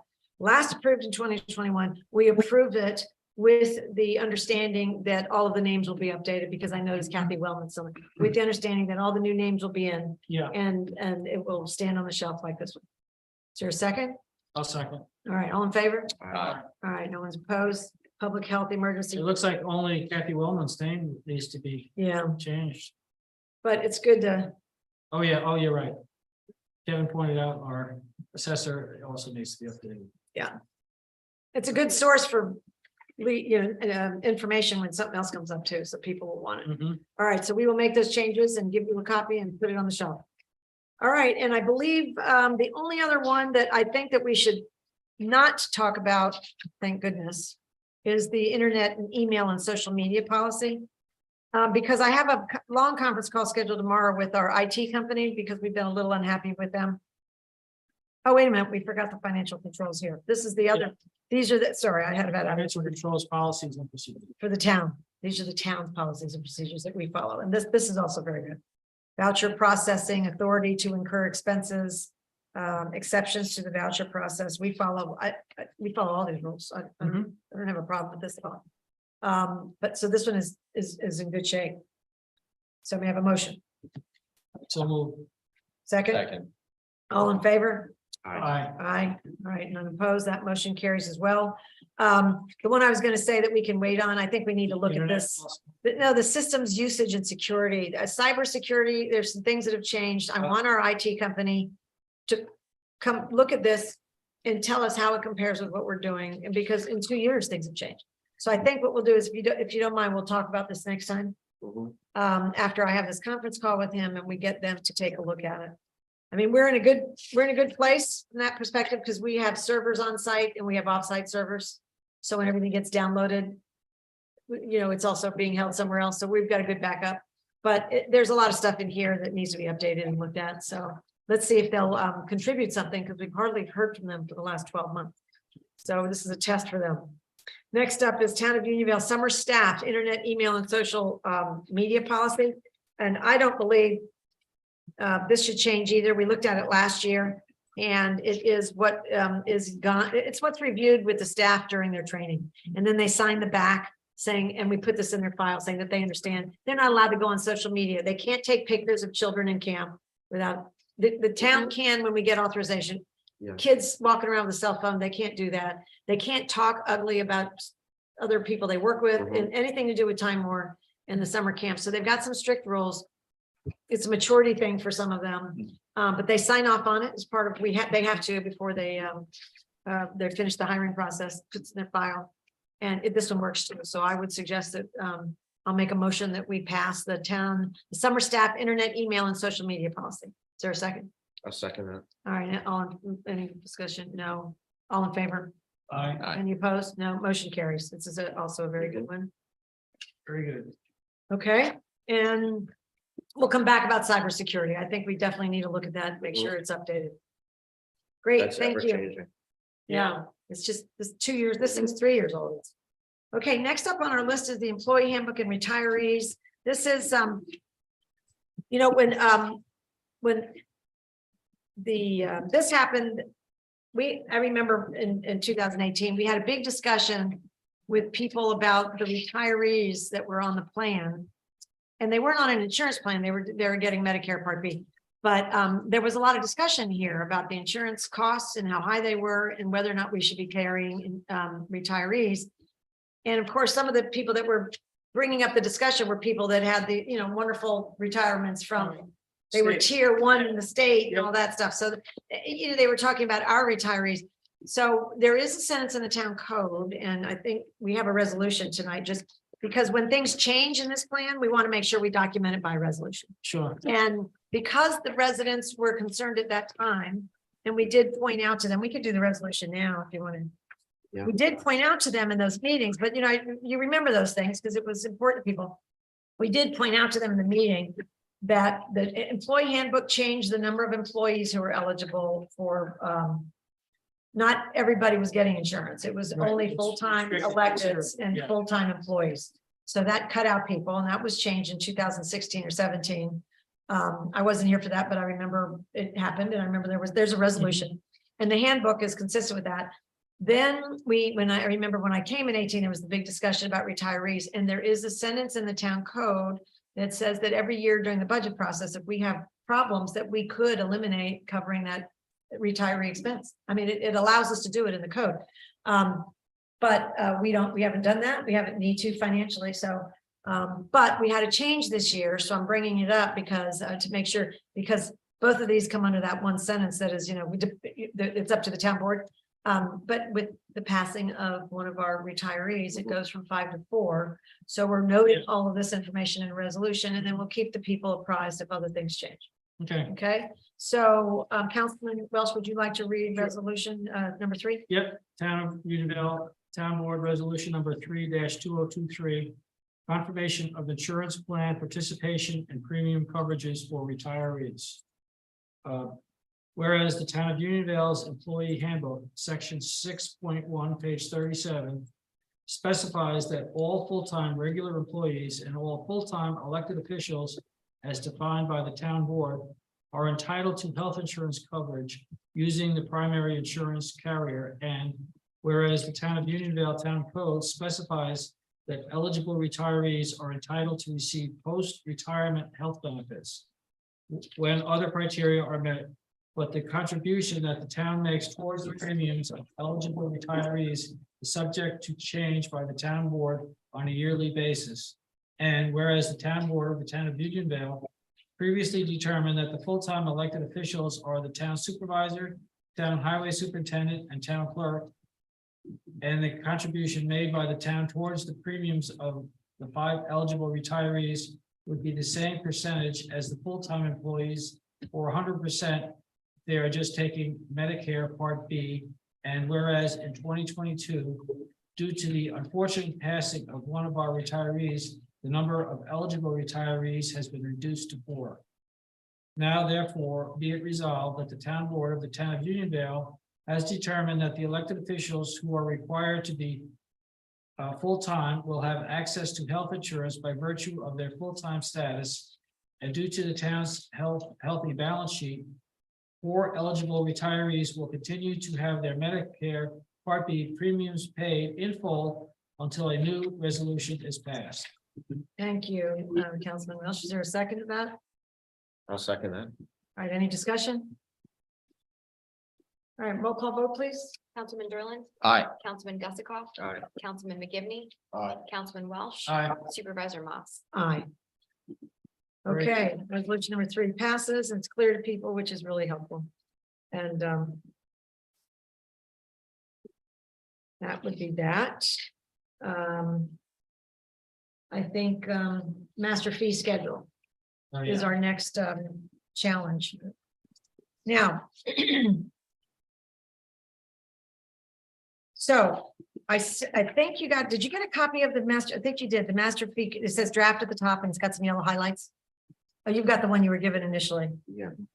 Let me see, are there any more of these? Here, Perry, here's one that says draft. I may have written, I don't think I wrote on that one. Does anybody have one of the ones with yellow highlights in their package? I don't, but it's highlighted. All right, I'll point them out to you. I thought that you got the old one too? Yeah. All right, these are my only other copies that are all marked on, so I apologize. Okay. So let's follow along. I mean, basically, there's some things that we're going to want to think about with regard to this, okay? In regard. Now, this, you guys, we voted for the $10 increase in the summer camp. I highlighted this in yellow. I Right. apologize. I Yeah, thought you all yeah. got that copy. So that was done. Now, what we're going to be talking about, and we don't have to do this tonight, but I thought we could actually notice the work session as a meeting where we'll take some action if we want to hurry up and get it approved, but it gives you a little time. The recreation fees. The recreation fees are under the planning board are the fees that a developer would pay when they develop a property. And it would be per dwelling unit, not per lot, Mhm. not, whatever. And Yeah. we changed the language in the zoning code so that people, if anybody did come over and put 25 houses up, they're gonna pay $4,000 per house, per dwelling unit. Yes, good. So, and this is something that hasn't been done strictly before. The conversation that I think we need to have is these affordable dwelling units or accessory apartments. And for you to consider this. So the town, as Kevin Derlin can tell us, did a lot of accessory apartments. And for a long time, the town never charged anything, even though the recreation fee was listed. Because I think the town felt like if grandma was moving in, then why would you want to charge $4,000 when they're building a new place for her to live? All right, now in talking to Nan and in talking to some other people, what they want us to consider, which is pretty much the norm. When that house is sold, it'll be sold with that accessory apartment. Right, it'll be still there. And it'll still be there, and the new Yeah, it people will goes to a use it in a rental. different way. And that could also place a burden on Timor Park or on Godfrey Park or whatever. The recreation fee is to help maintain the parks, to keep them, in good shape for any additional people. So their point of view, some of the professionals was we should consider the same fee for all accessory apartments and implement it, which we haven't implemented it, Right. you know, in the past. And then for anything future that happens. George had said, he wants to do a little more checking to see what other people are charging. We did do this, some of the real local checking, and 4,000 came up, They were around like there. Big Ben was 4,000, you Yeah. know, the people near us are all charging Okay. the same. Nan had said that some of those small towns in upstate are charging 6,000. Wow. So she said it's totally at the discretion of the board. We've taken it out. So rather than vote on this tonight, I think the recreation fees for under planning board and zoning board are something that you may want to talk to people or do some of your own homework. Mhm. George is checking also, when we can have him talk to us in March. Okay. So that's one of the biggies. The other one was, we need to talk to you a little bit, the recreation, we want to get a better handle on our fields and what we're charging for the fields. And we will probably want to do that. It's just in a way that where we're learning that it seems like we really, I think the staff feels like we really undercharge, and that that could be meaningful. And then on the other hand, we're undercharging, people know we're undercharging, and we're busy all the time. So, maybe, so I think we should have a conversation about that. I've got some numbers, but they're handwritten. Right now, we charge like $30 an hour for the use of a field. There's a minimum of 2. And you've got Groups that practice here for hours and hours. And we came up with, we charge them like a like a group group rate. rate. They get the same group rate every year. But it's like 2,000 for one season and 2,000 for another season. If we were charging them by the hour, it would be $7,920. Wow, what a difference. So I think it's just time for us to have a conversation. We love the group. We want them to keep coming, but I think you guys are very knowledgeable. Let's all have this conversation and help the rec out and see if that comes under a fee schedule program because of them. We should check out some other local. I've got towns some to here, see. but not You many. do? Yeah, Some, but not many. It'd be nice to check in yeah, some we should check areas. into that. Towns are. Yeah, so I thought for next time, if you don't mind looking this over, when we're gonna talk, the other thing that has to go in here, which is why we don't want to vote on tonight, is our conversation that we're gonna have about littering, dumping and debris, and how that might play into this. So between those and between recreation fields and then the recreation fee for the developers, if you would give those some consideration, we can talk Yes. about this next time. Tonight, we're talking about littering and stuff, and luckily, Jeff is here with us. Jeff Battistoni, our attorney, so we're gonna, so anyway, those are what we want to add. So fields. See back.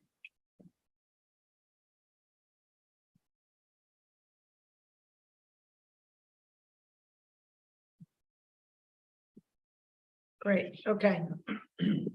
Okay, so everybody's good to study that for next month, and I'll probably ask George if he can join us so we can talk about it, unless it's a no-brainer and nothing's at all different.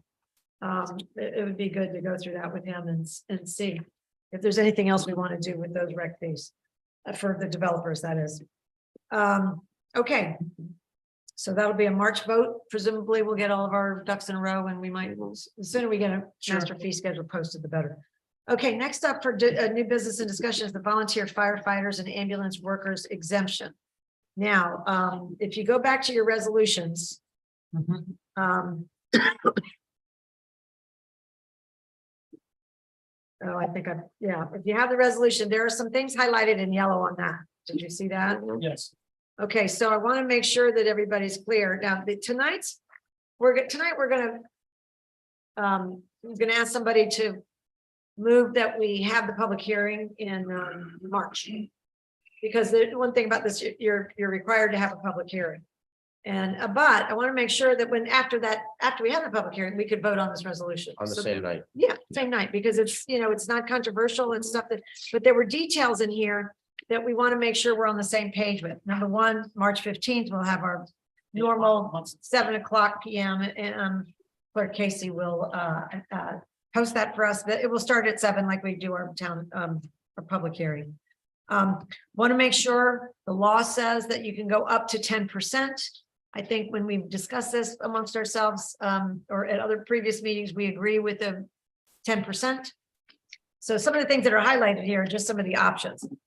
The other thing that I highlighted that I thought was important for us to make sure of that, because this could change and Jeff Battistoni and I discussed this today. You know, we're doing this as a resolution because you're allowed to, instead of a local law at this time. My thought was at first we'll do a local law and then some of the things we would pass a resolution for, which is one of the things the associations and towns, you know, like who you get your certification from. And, you know, there are certain things they said that might change over time, use a resolution. But I think Mr. Battistoni correctly said that this thing may shake out a little differently between now and the end of the year. Mhm. So we're just going to pass a resolution. What might shake out on this thing is, for example, some of the rules. It may not affect us, but for example, I was talking with Greg Pulver, the head of the legislature for the county, and asked him with Eric Axelson, we said, how are you guys, if the county passes this, what are you going to do about certification? You know, who's active? And he said they were probably going to do something similar to what we were doing with LoSAP because it's it's a statewide, John, you were saying, Yeah. statewide standard. Mhm. And then we said, well, where are you going to get your certification from? And he said, I don't know, right? We'll just ask the fire districts to turn it into us and or the departments. And Eric Axelson's comment was bad idea because some of these fire departments and districts cover multiple towns. And you will torture the assessors if he's got to do one group for this and that. It should be done by the town, each town, because then you have one assessor, one fire department or whatever for that one town, one set of rules. Mhm. So that was his advice. I don't know what the county's going to end up doing. But that's why we're doing this as a resolution, because some of these things may change. Mhm. So what we're looking for is agreement. It sounds like we want the 10%, the maximum. Another thing that I think we want is that when a member accrues more than 20 years as an active volunteer, that they get this exemption for life. And another thing that we're allowed to put into the law is that when the person passes away, his widow or the widow or widower, that exemption continues for the unremarried surviving spouse. So if Until the residence is sold. well, yeah, until it's sold, I was gonna say, until when do we want to put, until she passes away or he, depending on who, do we want to have it continued forever? Do we want to have it till the residence is sold? It wouldn't go with them anyway. Yeah. Until it's sold and or. Or Spouse as passes long as away. they Yeah. reside in the town of Unionville, Yeah. Right, right? I mean, they can move within the town still yes. and still comply. And still get the exemption. Yeah. Because they live in the town and they're owning a Yeah. home in the town and it's for household use, not commercial. Mhm. Right. So we could add that sentence to for the unremarried spouse. Yes. Okay. All right, so then that could continue until. I mean, what if one of these old guys marries a 29-year-old? I mean, my gosh. God bless them. He'd have to have money. He doesn't need it. It'll be going on for a long time. You don't picture it?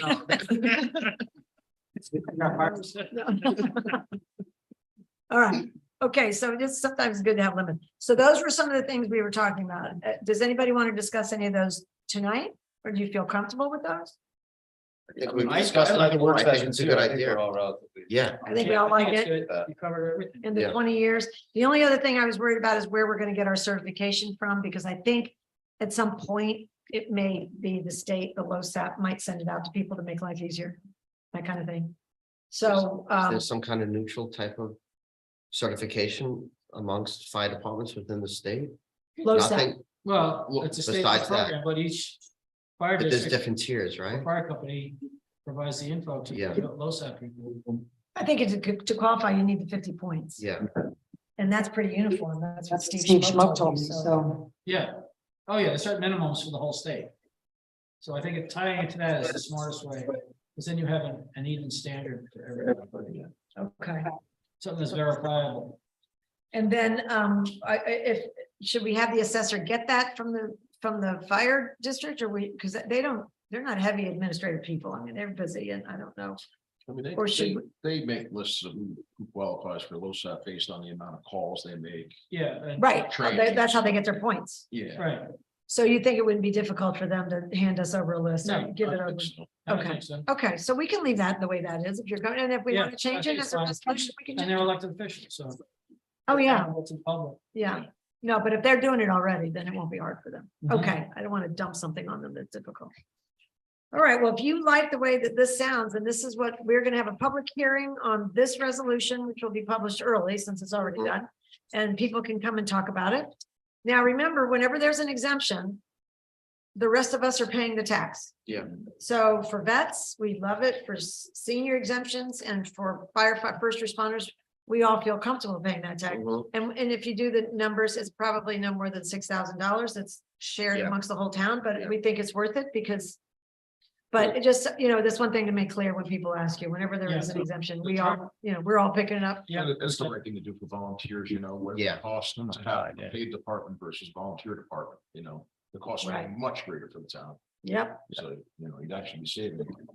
And we have a really good fire. I mean, that's a robust fire department. People seem to like it. They want to, and I hope you get Mhm. more volunteers because of it. But they're good. I know some towns, at the county meeting that I go to monthly, some of them are worried and, It's harder and harder to get volunteers, I'll tell you, yeah, in anything, any organization. but it sounds as if some of the fire departments are just a little sleepy and ours seems to be really gung ho and something to be proud of. So Ain't that anything we can do to close help. lately, Mhm. Right? Yeah, we try to do a lot of recruiting to keep attracting more It's tough, members. tough to retain people after they join, Yeah. just to get them to stay in the area. Mhm. Yeah. So that's why the Monday nights, you're constantly looking. You'll get young kids that join up and then, they go to college, then move away, they start their own life. So, you train them and then you lose them, unfortunately. That's tough, yeah. So. So it's a never ending. All right. We'll hope this helps. We'll talk about it with the residents in March and Yeah. yeah, that's great. Okay, what else do we have? Now we have to talk about littering. Okay, so it's one of our biggest problems, as you know. If you could go to that section, you should have a copy, I hope. of Yeah, we all have. the- Okay. It was provided to us. Good, all right. So of the code. So I don't know if Jeff, if you want to come over and join us or not, or you're comfortable sitting there, but I'm fine here. okay. Nope, don't mind at all. So there's a couple of issues that we need to talk about and one, and Jeff, I think hopefully will help us with this, Jeff.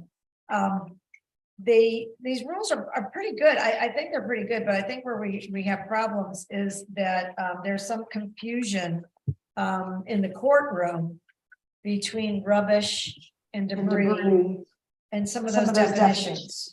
So those may need to be flushed out a little bit. I know garbage seems to be completely tied definitionally to, putrid food or something. So garbage is a little bit easier, but I think what we want to make sure of is that when George issues a ticket for littering, let's say we saw the guy that does 500 bottles of Smirnoff along South Road over a period of months, they picked him up, they counted 500, but it was over a period. Let's say that man or woman was caught. So if that's the case, do we have everything but up in here so that it's easy for, it says litter thrown from vehicles, no person while driver, passenger in vehicle shall throw or deposit. All right, and when you go through, you're not allowed to do all of that. But as far as enforcement, any code enforcement officer, constable, or any police agency is hereby empowered to authorize. So they can do that. On 161. All right, on dash 9. Okay. But then you look at penalties. So under 161-10. Any person or persons association, firm or corporation shall violate any of the provisions of this chapter shall be guilty of an offense and shall be punishable by a fine of not more than $500 for the first offense and $750 for the second and any subsequent offenses. Now, where we need Jeff's help on this is that per bag? Is that per Bottle. Smirnoff bottle? Is that like, how do we determine? Or is it offense, an incident or a date, or how would we define that? Does that include the cleanup costs? Right, are the fines the right numbers? Stuff and had to pay $500 this first. Yeah, it took two men like 3 hours to do that. Yeah, sure. 2 men, 3 hours to pick up 500 they've got well, they took a lot of extra time counting them because they couldn't believe it. But that was a lot of time. They took half a day on a Saturday, almost, not quite. So you're right. So does that include? Well, I also, would we be allowed to, Fine. would we be allowed to insist that these people don't, we're gonna talk about short-term rentals. If somebody doesn't have a way to dispose of their trash, can we say that they have to buy a recycling center permit? I don't know if we're allowed to say you have to. I doubt you can do that, right? Yeah, but we can encourage them. The judge could say, please buy it, because some of these, there are issues with people. Let me having ask no this, place. why do we feel we need to put a limit on the fine? Leave it up to the judge. No, there would have to be a limit. There would, Yeah. A maximum or a minimum? A maximum, because I think if the fine's too high, it might become a misdemeanor as opposed to violation. You have to be concerned with those sorts of things. So I'll take a look at what it could be. What I see here is that section 161-10 was last amended in the year 2000, so it's 22 years old, 23 years old. So Yeah. it's probably very out of date, but I'll look at that. okay, Yeah. good. So I think one of the things we'd like is flexibility is where John was going. I'm assuming I mean to finish your sentence, but if there's a, if it's, if somebody dumps 85 bags of garbage on West Globe Mountain Road, is it per bag? There was a group that dumped a bunch of garbage bags on Valley Road. Unbelievably stupid because there was a state trooper driving right behind them. So when he pulled over, he couldn't believe they dumped it. He pulled over, he wrote them a ticket right on the spot. And they were in court the next month and they ended up with a very, very large fine because it was interpreted that it was per bag. They had a $3,000 fine. That's what I like to hear. Well, and they took 3 months. I mean, they were given as much time as they needed to pay it off and they paid it off already. So I think that they will never do Yeah. that again. So I think it would be helpful to state what the offense or the definition is or what $500 is for. Right. For the first and then the second. And if we could, if we get some suggestions. Yeah, like before it turns into. Single offense. What is the dollar amount? Fine. for this to be? It needs to be a certain amount of garbage on a particular time that it's done. Right? Or is it an ongoing thing? It should have a stricter punishment at that point, right? Penalty. Well, that's, Right. I think you're right. Second offense, third offense, fourth offense. I mean, that, Yeah, but sometimes these first offenders, it's really bad what they've done. I'm saying costly to the town and everything, depending upon what the type of garbage that's dumped. I mean, sometimes you pick up some couches and toilet bowls. I mean, They're big items. yeah. What about that's expensive. up to a maximum, you let the court decide what the fine is gonna be. Yeah. Based on what they're dumping. There's probably a difference between littering and then under your solid waste provision, That one was, dumping, which is a larger scale. Dumping is a lot, yeah. is the Dumping sounds 85 more bags of commercial. garbage. Yeah. Look at West Clove Mountain Road. You Right. get these contractors that Yeah. dump residual old concrete and brick, Yeah. all kinds of stuff like Yeah, that, demolition. you know? I caught somebody with a U-Haul backed up to the ledge. and dumped it out. And just was. That's why West- Everything off the side of the cliff. Well, we're having that orange bag campaign again. This year, it's definitely going to be tied in. It's going to be on Earth Day. That's when we go on West Globe Mountain Mhm. Road and find toilets and all that other stuff. So we will, I'm sure, find some surprises, but it would be nice. Okay, so with littering, Jeff, if you'll take a look, we want to give the judges a little flexibility, but we want it to be tough because that's our, I know it's not a bad thing to say this, but this is our worst crime that we have. And we're lucky this is one of the worst crime we have, but it's horrible. So if this will help us, then we make them, plus the signs on the road say $500 fine for littering. Maybe some towns it says 1,000. Probably change all the signs too, I imagine, like you changed. Yeah, they're 20-some years old. Yeah, Well, we have these quiet roads that make it conducive. to- Exactly. They come from out of town. Yeah, to no one's come around. here. Boom. Think it looks nice, let's dump. Mhm. well, nobody's looking. Those contractors are, all right. So that's littering. So you'll look at that for us. And then the solid waste, chapter 188. So this it defines the same thing again, but I know I'm gonna send you an email with some of the court difficulties we've had with people who may be running businesses out of their house and have too much stuff on the lawn. And I think if in the opinion of the code enforcement officer,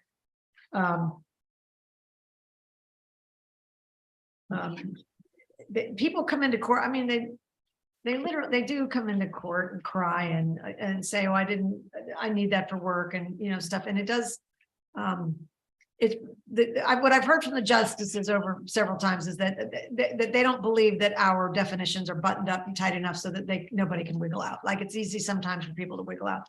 And since this is one of our biggest problems, I think we should review the whole thing and make sure that there's no wiggle room. So we'll get the comments from the justices, Jeff, and we'll forward those to you. But again, the fees. Oh yeah, we have to take out 188 number 22 because that has fees listed of $2 a bag for garbage at the recycling center.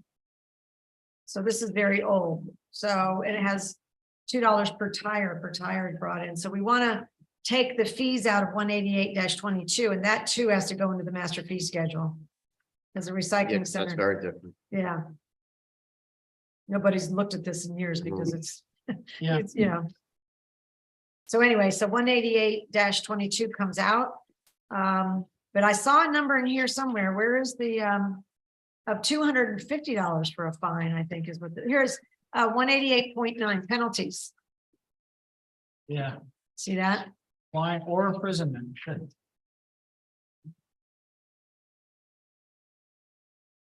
Yeah, not exceeding $250. So that's bad.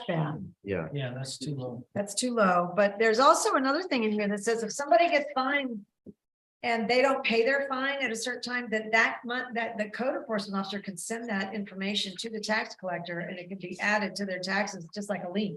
It is a lien.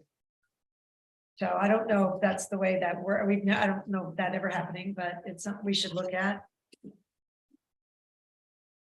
And anyway, so the penalties need to be reviewed. And then Fine. the fees for 188-22 have to be pulled out into the master fee schedule. So we'll all have time to talk about this. I mean, we'll get some other thoughts from other people, but I think it's important that we get those changes for, you know, as quickly as we can, because this is an important issue of ours. All right, I'm going to move on to short-term rentals because we're picking this one up again and we'll get some next person. Okay. All right, short-term rentals. So if you got this, Mac, did you guys get this copy? Yes. Okay, so if you go in there, page 5, to regulate Airbnb or not to regulate Airbnb, that is the question. So Katie Hodgson from Albany has talked about by now, most, if not all, local governments have encountered short-term rentals in their locality. This paper provides a brief overview of the tools local governments have available to regulate. And I can see where this has been going. So just so you know, what's happening is Michelle Hinchy had that bill I told you all about, a short-term rental bill. Now, she doesn't have a sponsor yet on the assembly side, but I found out that's not unusual. It could take 60 days to get a sponsor and then they'll. But with everything that's going on in the executive budget and being that so many people are disagreeing with the executive budget, I'm not sure what's going to happen with her short-term rental bill, which would be to force everybody that owns an Airbnb or a property, they'd be required to put it on a statewide list. And if they didn't do it, they'd be charged $250 a day. And it's very upsetting that they're getting involved in local government business at all. So what happened was, it sounds like, and I'm hearing this from our assemblymen and other people, it sounds like they're moving in the direction, another erosion of local government decision-making, which is going to be a big topic. And we're going to have a tough year. I think there's a lot of things coming our way that we're going to have to push back on. So, but in the case of this, I have to say, I thought we should consider, we've always been against, we've always said we want to leave everybody alone. But then we had that 85 bags of garbage on West Clove, and those were related to the owner and friends of the people related to the owner, but they were weekend visitors. So that was one thing, and they didn't have a recycling center pass, and they have no garbage cans up there.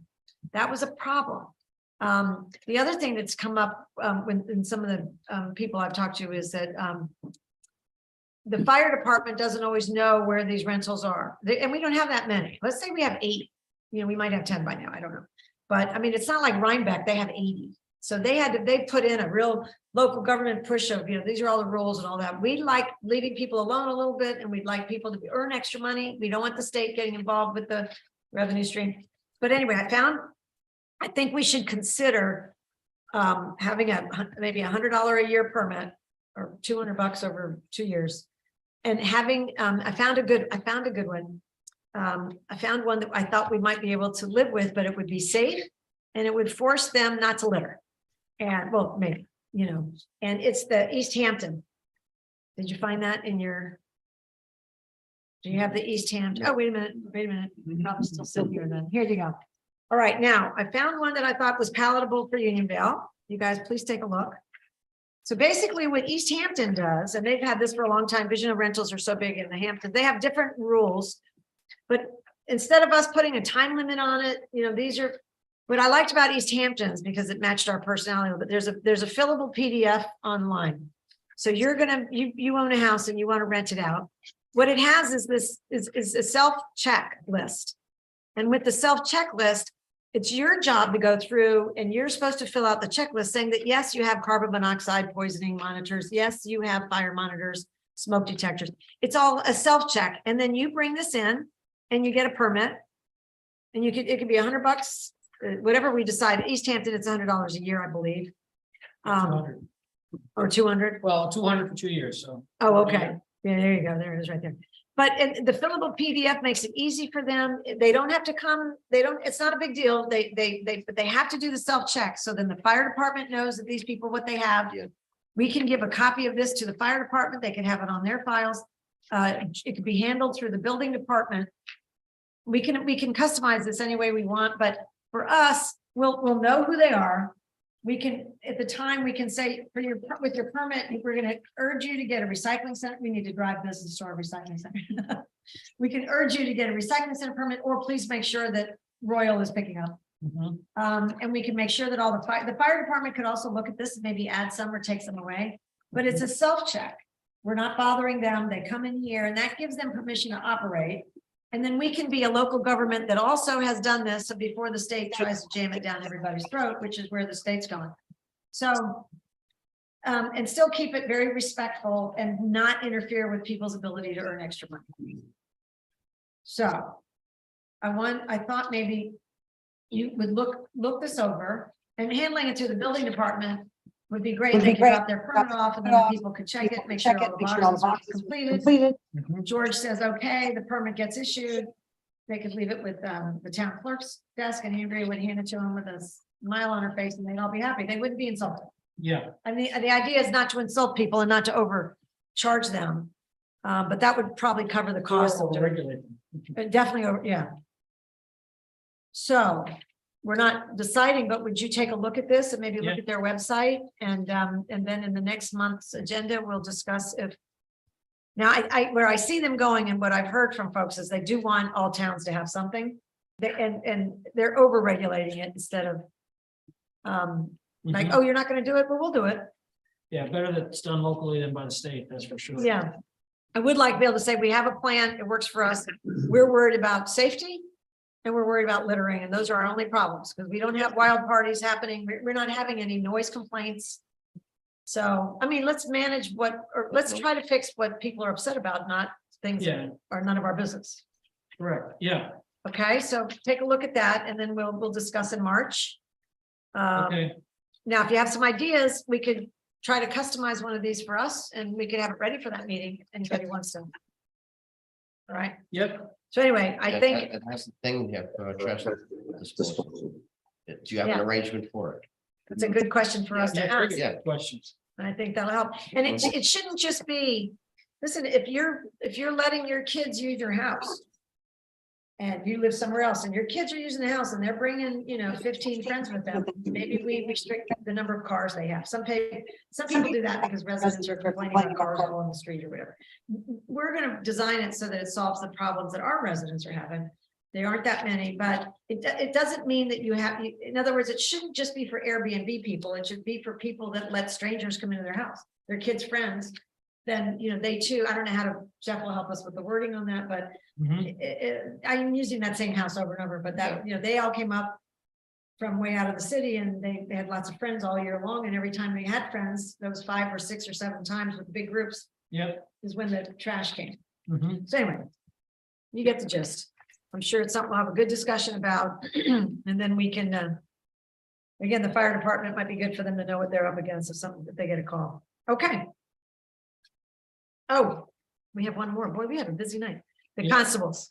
Right, expanding. the- All right, so we had a discussion with George, as everybody knows, and one of the things we talked about was changing the code so that it says that constables don't necessarily, does anybody have that section? Can you read it? It's really short. Yes, I have it right here. You can read that. Somebody yet? Go ahead, Kevin. All right. Constable standards for appointment. A, in accordance with town law, paragraph 39 and public officers law, paragraph 3, the constable shall be a citizen of the United States and an elector of the town of Unionville. The constable shall serve at the pleasure of the town board and may be removed by the town board with or without cause. And in addition to the requirements of the above referenced statutes, a constable must meet all the qualifications set forth in the policy and procedure manual adopted pursuant to paragraph 12-2. Okay, so in our meeting with George, one of the things that came up was we're losing a constable due to him taking a full-time job with the highway department. So we can't afford to pay him time and a half every time he works as a constable. We just, not the way our budget is set up. George Treadwell will be down a constable, and he was, we did get somebody who brought an application in. He was completely certified, which is, George said, they fill out an application, they're interested, but none of them have any certifications. And he comes back, he goes, you won't believe this guy's completely certified. I said, you're kidding, that saves us a lot of money. And I said, well, where does he live? And he said, Beekman. So I think He can stay in town and control. You're under the. yeah, we'll put them, yeah. So, I think one of the things we realize, and we haven't circled back to that planning board discussion that we had way back when, because we haven't even talked about the language since then. We have to get that language right before people feel comfortable with it. So we're putting that aside for now, and have been since August. But with this one, George is going to need to be able to hire some people, 1 or 2 people. A lot of them are people that want to be public servants. They're retired cops or whatever. They don't mind doing, but they just aren't going to live here. And George says he can't think of anybody that he knows that lives here that's interested in being a constable. So what we would have to do is remove that and be able to run an ad like we do for the highway department or the parks department and get somebody in that gets interviewed, goes through a process and hire them like a regular employee, which they're treated as. So I don't know why that stipulation was put in to begin with. Is there any benefit to that? I can't think of that it. problem in other departments. It's nice to hire somebody from in town, but I think for something like that, you can go outside of town.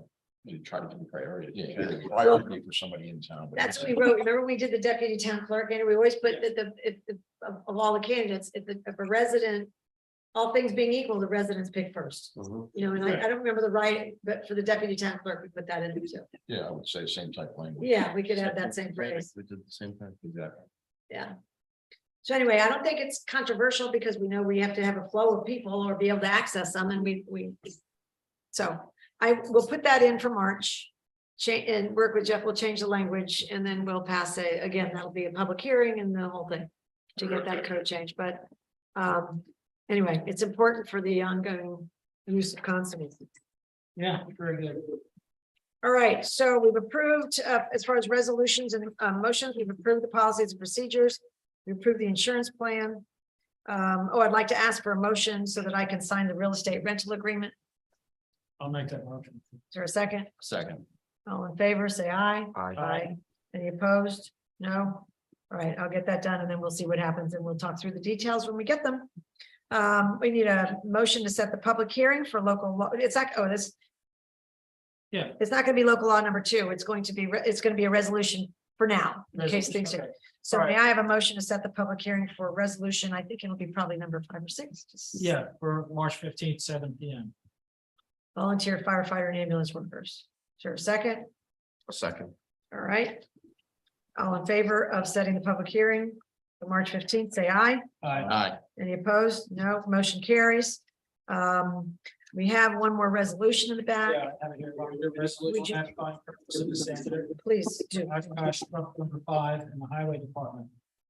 Whereas the town of Unionville Highway Department needs a new sander and the highway superintendent Ed Kading would like to purchase one at an auction for a below market price. And whereas the highway superintendent found a Tarco SS V-body hydraulic spreader from Auctions International, invoice number 102144 for $16,000 plus a 10% buyer's premium for a total of $17,600, includes a 4% discount on fees. And now therefore be it resolved that the town board of the town of Unionville hereby ratifies the previous motion accepting purchase of the aforementioned sander / spreader, and hereby authorizes the town supervisor to pay the full cost, $17,600 on delivery of the invoice from Auctions International. Thank you for that offer. And is there a second? Second. Any discussion? I just want to say it's a very nice stainless steel sander and Ed got a very good deal on it and it's going to be very well used here. Yeah, it's gonna be really great. We had into the new truck and sander. Yeah, it's ideal. Yeah. Yeah, that's great. Gotta give him a lot of credit for keeping his eyes open. Yeah, positive thing. Wonderful. All right, may I have a roll call vote, please? Councilman Derland. Aye. Councilman Gussakoff. Aye. Councilman McGivney. Aye. Councilman Welsh. Aye. Supervisor Moss. Aye. Thank you, gentlemen. Resolution number 4 for 2023 passes. And we will take care of that financially. Okay, now the last part of the meeting, we have to go into an executive session to talk about litigation. Okay. So if everybody, and then we're gonna come back and we're gonna pass a motion. We're not gonna take any action. So. It is my belief. And then we're gonna, after that executive session is over, we're gonna come back and make a motion to pay all the bills, and then we're gonna adjourn the meeting. Okay, just so you know. So if everybody, I hate to have everybody step outside, but if you don't mind stepping outside, you're more than welcome to wait and come back in, but if you don't mind stepping outside, that'd be great. It's gonna be uneventful. Yeah, Unless you want to, should we do public? I'm gonna get a drink of water. We have a public comment. Should we do that on town? Oh, there is a, did Yeah, you guys, does anybody want to make a public, they're asking to switch the agenda around? Does anybody want to make a public comment on anything? Town issues. This is a little bit of a perspective look back at the public hearings, last public hearing. My comment there, I lost in the shuffle. Seems like there's a lot of interest for these. The town is based upon recent changes. And given that other towns do it, and you know, this fancy new IT equipment. I'm wondering why we don't broadcast the planning board. So it's a question, it's a suggestion. I'm not sure what the concept would be, so. Thank you. They're not gonna, they're not interested and they're not required to, and I think they like the fact. While everybody's getting ready to get up, I don't want to, but they like the fact that the people that are involved with the application come to the meeting, and if anybody's interested, they're more than welcome to come, but it's not a. Why can't we, it's not a discussion. I guess I'd be interested, but for the reason. That's it. Thank you. Never been deemed to be helpful, I'll put it that way. Okay. Even the towns that do it, a lot of them have stopped because they felt it's too, you know. But if you're really interested, you can come. Yeah. All right, thank you all very much for being here. Thank you for coming.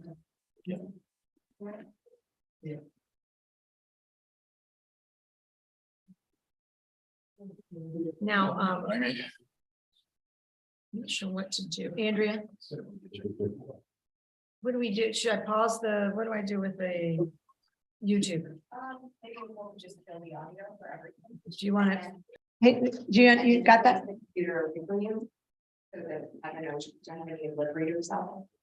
And Nicole, I think you step out too and then wait, right? I think is what we'd have to do. It's muted for all your microphones, but if you want to mute your actual computer, it might still pick your. I think my computer is muted. Just on the microphone on the lower left on the Zoom, make sure there's a red slash through it.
Yeah, but are we, Nicole, do I need to unmute anything?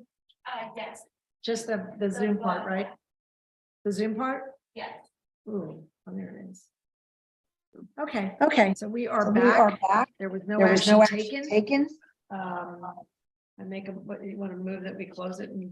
Make a motion to close the executive session, resume our normal business. A second, all in favor, say aye. Aye. Okay, as far as, Also, want to make a motion to pay our bills. there you go. Is there a second for paying the bills? Second.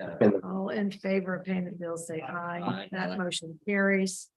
I don't believe there's anything else on the agenda, That's right. so I would love to entertain a motion to adjourn. So All in favor of adjourning? Thank you, gentlemen. We got a lot done. We have a lot on the agenda for March. yeah, But we will revisit it again. Thank you. That was good. We got a lot done in it. nice to call. So good night, everybody. Thank you for being here. Thank you, Nicole. We're done.